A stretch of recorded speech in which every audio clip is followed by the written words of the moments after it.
Pemirsa, setidaknya sudah 3 kali Presiden Joko Widodo memperingatkan para menterinya agar tidak saling silang pendapat di ranah publik.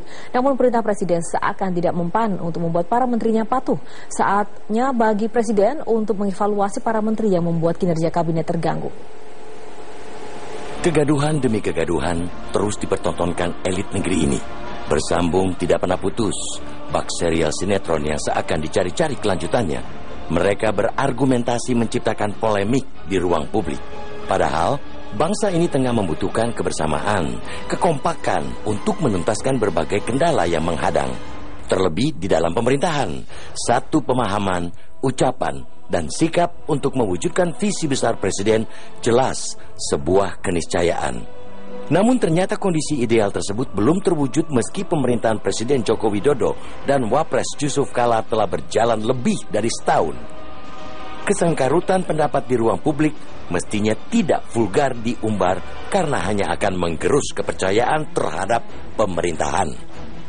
Paling mutakhir ialah polemik antara Menteri Energi dan Sumber Daya Mineral Sudirman Said dan Menko Maritim dan Sumber Daya Rizal Ramli, Ikhwal Blok Masela.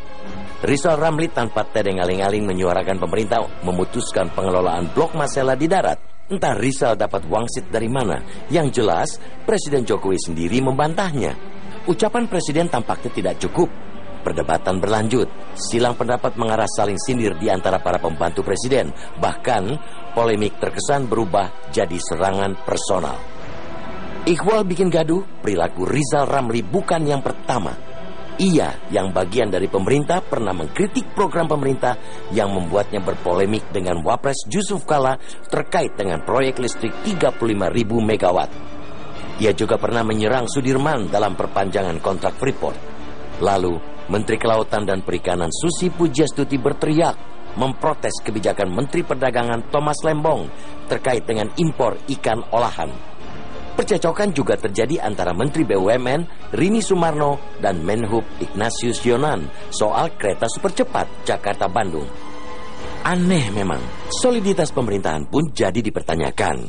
Padahal arahan Presiden jelas bahwa perdebatan atas kebijakan strategis punya sarana di rapat kabinet. Cukup sepertinya bagi Presiden untuk sekadar memberi peringatan. Saatnya Presiden tak ragu mengambil langkah tegas demi memulihkan wibawa kabinet dan pemerintahan. Tak cukup lagi bagi Presiden sekadar menyampaikan kemarahan secara verbal. Ia harus menunjukkan ketegasan lewat tindakan. Beralih ke informasi